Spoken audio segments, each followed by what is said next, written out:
Hola a todos y bienvenidos. Hoy me acompaña George Galloway, el hombre que no necesita presentación. Es un placer verte de nuevo, George. Y Stage. Seguimos encontrándonos. Bueno, como político británico y presentador, has sido un crítico muy vocal de las guerras occidentales, pero también de los desarrollos autoritarios y la censura que están teniendo lugar en todo Occidente. De nuevo, no es una idea nueva que sea muy difícil mantener la democracia bajo guerras interminables, ya que siempre existe la necesidad de preservar el control político y el control de la narrativa en los medios de comunicación. Como muchos saben, tú mismo fuiste expulsado del Partido Laborista Británico debido a tu fuerte oposición a la invasión de Irak. Ahora, por supuesto, tenemos dos grandes guerras en la actualidad, que son Ucrania y, bueno, si se puede llamar genocidio o guerra a lo que está ocurriendo en Gaza. Pero, ¿cómo ves en este momento la salud de la democracia en Occidente, especialmente en Europa? ¿Ves también un declive democrático? Y si es así, ¿cuáles son las señales a las que deberíamos prestar atención?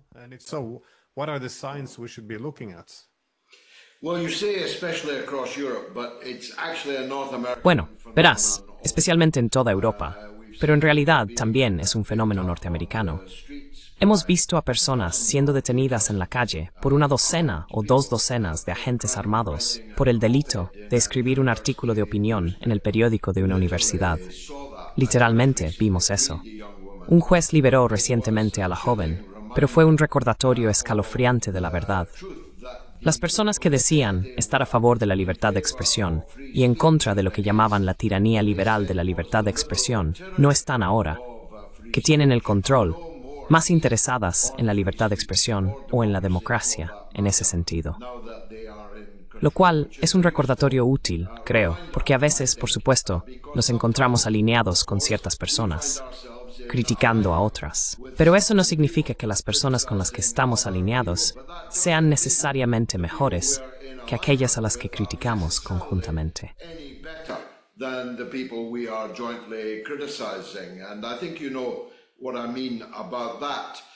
Y creo que sabes a qué me refiero con eso.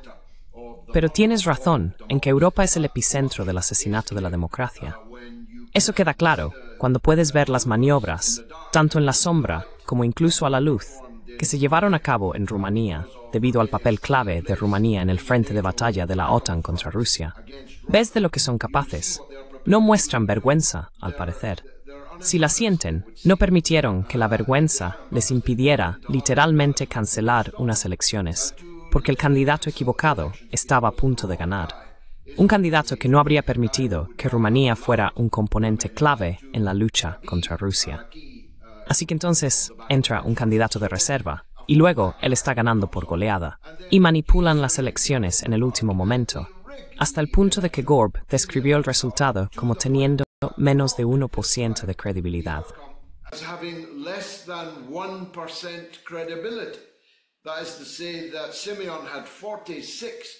Es decir, Simeon obtuvo el 46% de los votos en la primera vuelta y no ganó, aunque su oponente tuvo menos de la mitad de sus votos en esa primera vuelta. Gorb describió eso como menos del 1% de credibilidad. Lo hemos visto en Francia, donde la principal rival de Macron, lamento decir que es la principal rival, pero lo es, fue criminalizada y apartada del juego, sin poder presentarse a más elecciones presidenciales en Francia. Insinuaron que harían lo mismo en Alemania. Y puede que lo hagan. Aquí en Gran Bretaña, hasta ahora han utilizado herramientas y maniobras menos brutales, pero están empleando herramientas y están preparados para ir más lejos si es necesario.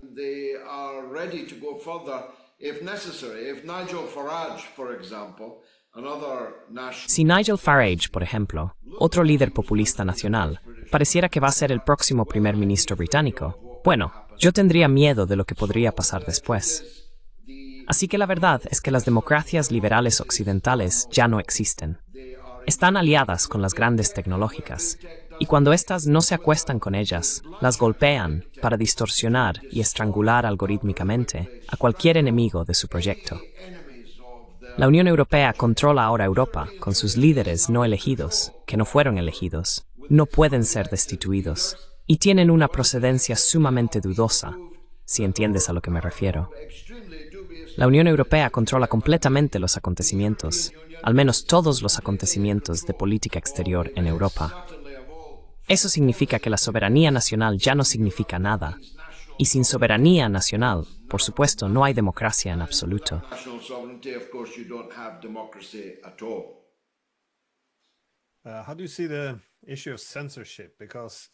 ¿Cómo ves el tema de la censura? Porque la Unión Europea acaba de, el Consejo de la UE, como rama ejecutiva, acaba de publicar este nuevo paquete de sanciones. Lo llaman un paquete de sanciones contra Rusia. Pero dentro de este paquete también se ven sanciones contra sus propios ciudadanos en forma de censura. Es decir, periodistas y blogueros occidentales, ciudadanos alemanes, periodistas, que son acusados de nuevo en este paquete de sanciones de legitimar la invasión rusa y también de deslegitimar al gobierno ucraniano. Así que, de nuevo, no citan realmente ninguna ley que explique por qué sería un delito cuestionar la legitimidad o deslegitimar al gobierno ucraniano. Pero, aún así, esto se está utilizando como una forma de imponer prohibiciones de viaje y de incautar bienes. ¿Cómo interpretas esto? ¿Lo ves como algo estable? Agreme censura y la vulneración de derecho, en sea para ciudadanos, también estados.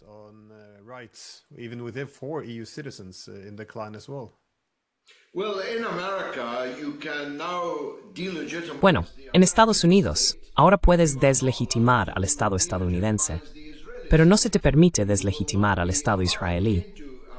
No se te permitirá entrar en Estados Unidos si tus redes sociales han sido críticas con Israel, pero sí se te permitirá la entrada si has sido implacablemente crítico con Estados Unidos. Y lo que está ocurriendo ahora en Europa refleja esto. Tenemos una situación en la que 3 ciudadanos de la Unión Europea tienen ahora prohibida la entrada en la Unión Europea. Recientemente tuvimos una situación en Rumanía, donde Chai Bowes, un respetado periodista irlandés y ciudadano de la Unión Europea, fue sacado de un avión por personal de seguridad rumano y deportado del país por críticas que había hecho en el pasado sobre Ucrania.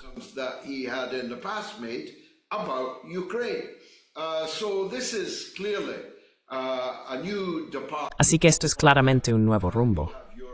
Hubo un tiempo en que tenías tu equivalente noruego, pero el nuestro era: el hogar de un inglés es su castillo. Puede hacer y decir lo que quiera en su propia casa, pero eso ya no es así. El Estado ha traspasado los muros del castillo y ahora vigila todo lo que decimos dentro de él. Y algunas personas muy destacadas en el Reino Unido, un ex embajador británico, Craig Murray, fue arrestado en el aeropuerto de Edimburgo. Otro ciudadano británico, Richard Medhurst, un conocido bloguero, un joven cristiano, fue esposado y sigue en libertad bajo fianza, acusado no solo de ser simpatizante de Hamas, que no lo es, sino de ser miembro de Hamas.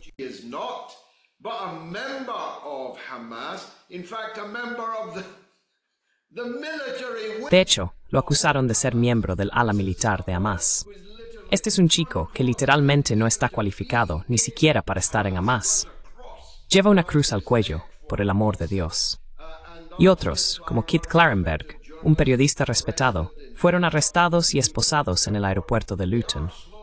Están avanzando poco a poco contra los críticos más destacados de la política occidental sobre Ucrania, pero también sobre el genocidio en Gaza. Así que todas esas cosas que solíamos decir.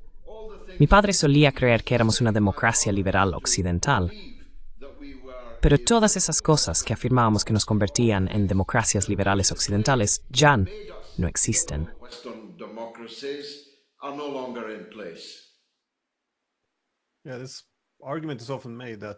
Sí, este argumento se plantea a menudo, que al menos durante la Guerra Fría teníamos más confianza.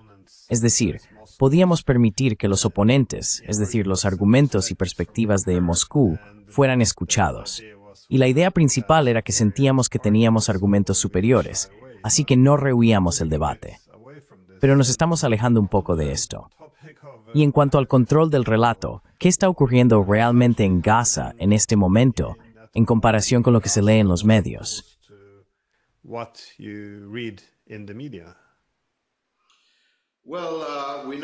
Bueno, ahora descubrimos que la supuesta agencia de ayuda humanitaria que se suponía debía supervisar la entrada de ayuda en Gaza Es de hecho propiedad del servicio de inteligencia israelí, el Mossad. Grayson, el excelente equipo de Max Blumenthal, lo reveló esta mañana.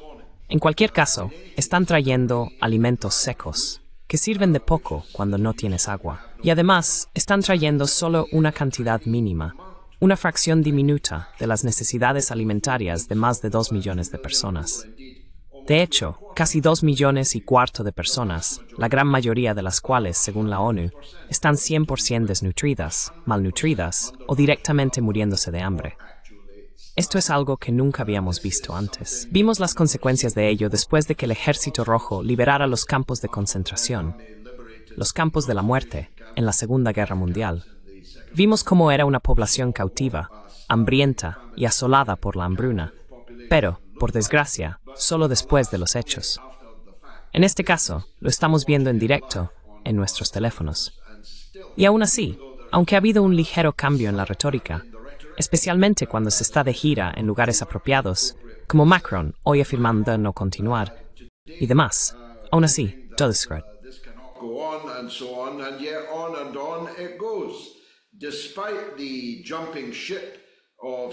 A pesar de que algunos comentaristas destacados como Piers Morgan han abandonado el barco, a pesar de que desde los escaños principales en Europa Occidental se dice que esto ya ha ido demasiado lejos, incluso el canciller alemán Friedrich Merz dijo que ya no podía entender lo que Israel pretendía hacer en Gaza.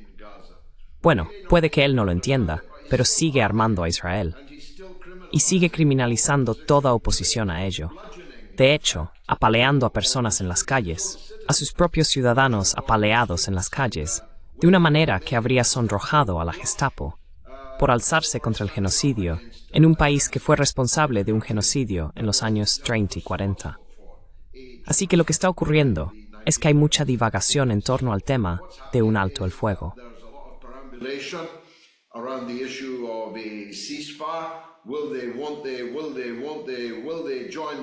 ¿Lo harán? ¿No lo harán? ¿Lo harán? ¿No lo harán? ¿Se unirán al baile? Pero aún no hay señales de que la guerra esté llegando a su fin. E incluso si cesa el fuego, toda la historia previa demuestra que ese fuego pronto volverá a encenderse, porque el trabajo no está terminado. El objetivo de Netanyahu y los fanáticos que le rodean es eliminar, limpiar étnicamente, extirpar a 2,25 millones de personas de su propia tierra. Ahora, eso se ha topado con la realidad objetiva. Ningún país quiere acoger a esos 2,25 millones. ¿Cómo los transportarías? ¿Cómo los obligarías a marcharse si decidieras que vas a transferirlos por la fuerza? ¿Cómo y a dónde? Ni siquiera hay un ferrocarril en Gaza en el que pudieras meterlos en vagones como hicieron con los judíos en Europa en los años 40.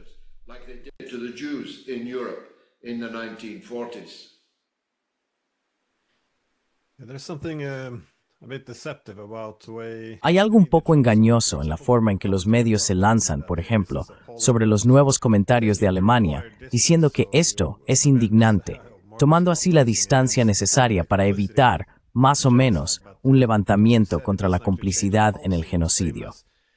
Pero como has dicho, en realidad no cambia la política. Era lo mismo que, ya sabes, Biden y Trump. Ambos estaban, ya sabes, un poco indignados por la imprudencia de Israel.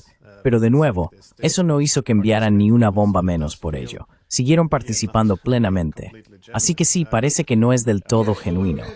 Sí, bueno, mira, si son genuinos son eunucos, sin el valor de hacer realmente algo al respecto.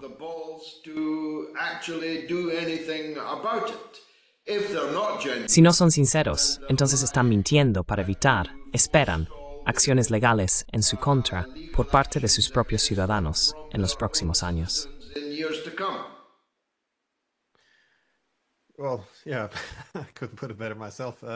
Bueno, sí, no podría haberlo expresado mejor. Los dos estuvimos juntos en un panel en Irán también. Este es un conflicto que, en mi opinión, no está siendo informado adecuadamente, o al menos no está siendo cubierto de forma correcta. De hecho, incluso los periodistas en Europa ahora, que no querrían apoyar una guerra con Irán, lo cual sería una catástrofe de dimensiones desconocidas. Sin embargo, hay muy poco de lo que los políticos hablan ahora, que Israel está amenazando con atacar realmente a Irán. La cobertura mediática también está algo sesgada. ¿Cómo ves ahora la posibilidad de una guerra? ¿Y cómo se refleja esto en lo que realmente se escribe en los medios?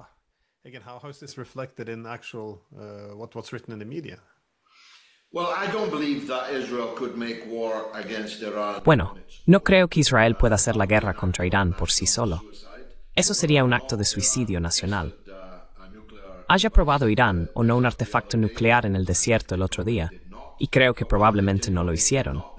Pero tanto si lo hicieron como si no, tienen la capacidad balística para destruir Israel de norte a sur en represalia por cualquier ataque israelí contra Irán. Y vemos de nuevo hoy que los combatientes yemeníes, desarrapados y luchando en sandalias con armas primitivas, han vuelto a lanzar un misil balístico que ha caído justo en medio del aeropuerto internacional Ben Gurion, después de que Israel destruyera el aeropuerto internacional de Yemen hace un par de semanas. Parece que los yemeníes pueden lanzar misiles sobre Israel con total impunidad y cuando les plazca.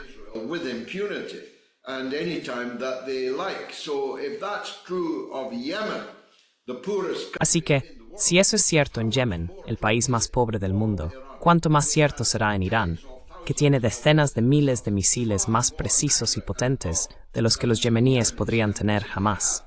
Así que cualquier ataque de Israel que no cuente con el respaldo de Estados Unidos sería un acto de suicidio nacional, y los iraníes están preparados para ello. Es un total malentendido, como diría George Bush, del carácter iraní, pensar que van a dejarse intimidar o amedrentar de alguna manera por el pequeño estado en el Mediterráneo de 8 millones de personas. Irán es un país de 100 millones de habitantes, casi todos ellos unidos en defensa de su país y su herencia, y no habría comparación posible. Para los lectores más veteranos, no se vería algo así desde los grandes knockouts de Marciano contra algunos rivales que caían a la lona. No habría competencia.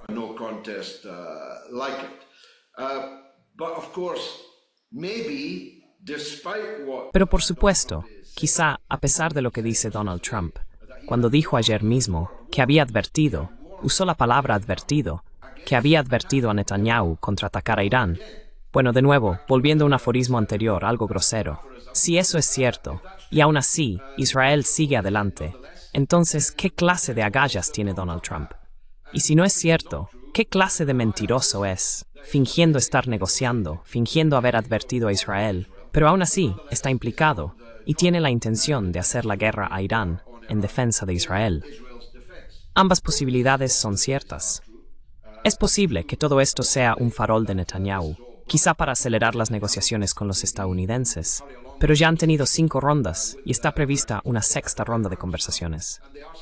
Así que esperemos que el resultado de todo esto sea hablar y no la guerra.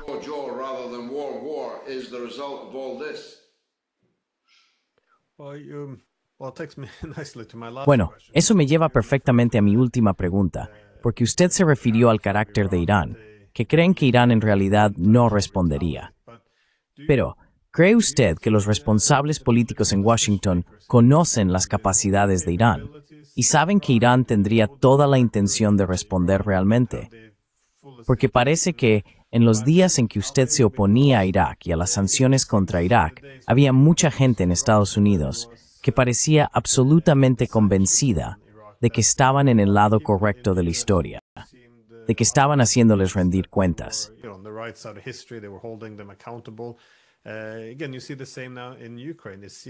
De nuevo, vemos lo mismo ahora en Ucrania. Parece que algunos políticos insisten en que la invasión rusa fue completamente no provocada, que la expansión de la OTAN no tuvo nada que ver con lo que hicieron los rusos. Así que otra vez, ¿realmente creen estas cosas? ¿O es ignorancia o mentiras?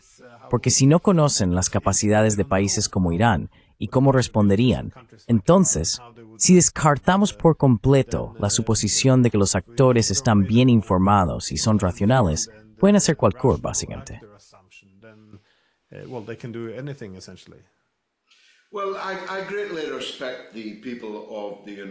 Bueno, tengo un gran respeto por el pueblo de Estados Unidos y por sus muchos logros. He viajado mucho por el país. Conozco ese espíritu emprendedor que el país, al menos antes, solía ejemplificar. Pero no puedo decir que tenga mucho respeto por su clase política. ni por la actual, ni por la anterior, ni por muchos presidentes del pasado. Parece haber un nivel crónico de falta de formación entre las personas que rodean a los presidentes. Parecen no saber cosas que, incluso en Europa, se saben y rituales en la mesa del Consejo.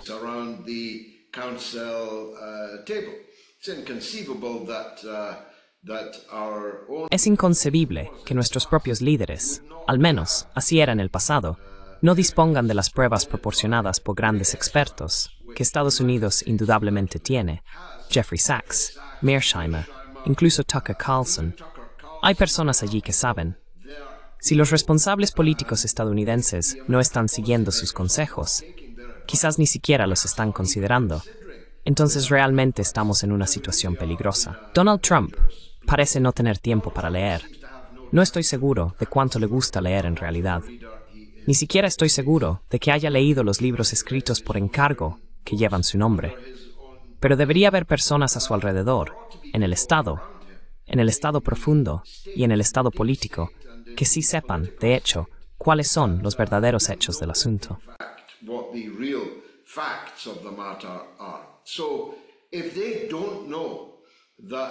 Así que, si no saben que los iraníes son un pueblo unido, con un enorme poder balístico, y la voluntad absoluta de provocar una destrucción total sobre Israel, si comienza esta guerra, si no saben que cualquiera de esos países del Golfo, de donde Donald Trump regresó a Washington cubierto de oro y diamantes hace apenas 1 o 2 semanas, que estos aliados de Estados Unidos serán completamente destruidos en una guerra total entre Irán, Estados Unidos e Israel, entonces realmente estamos en una situación peligrosa. Porque si yo lo sé, y dejé la escuela a los 16 años para ir a trabajar en una fábrica, si yo lo sé, ¿cómo es posible que estas personas sobreeducadas en Harvard que rodean a Donald Trump en Washington no lo sepan?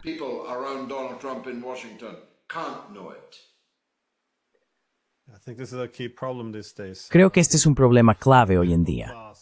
Tenemos una clase política armada con ideología en lugar de conocimiento. Lo que me da más miedo que la deshonestidad es la ignorancia, que realmente crean lo que dicen, no que estén engañando. Entonces, creo que estamos en un verdadero aprieto.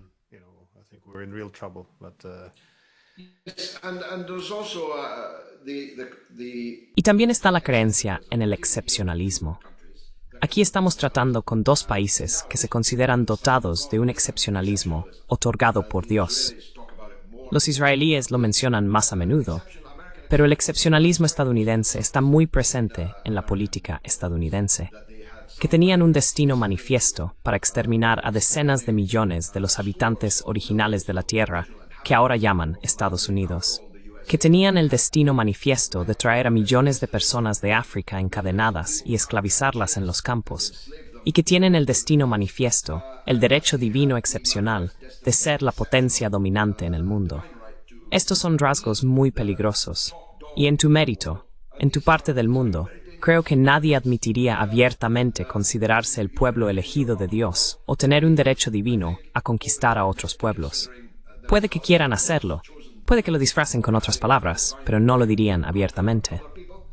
Pero en Estados Unidos, y por supuesto en Israel, esto forma parte abiertamente del discurso.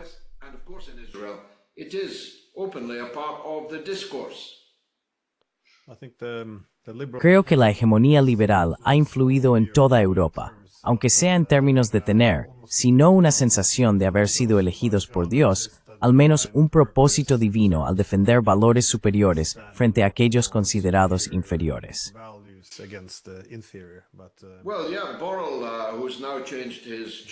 Bueno, sí, Borrell, que ahora ha cambiado de opinión. Borrell lo dijo claramente, ¿no? Describió a Europa como un jardín, y por extensión, a quienes intentan entrar en el jardín como los otros. No dijo bárbaros, pero eso es lo que quería decir. No tuve valor para decirle que en el norte de Europa no consideramos del todo que la gente de España pertenezca realmente a ese jardín. Pero así es el racismo.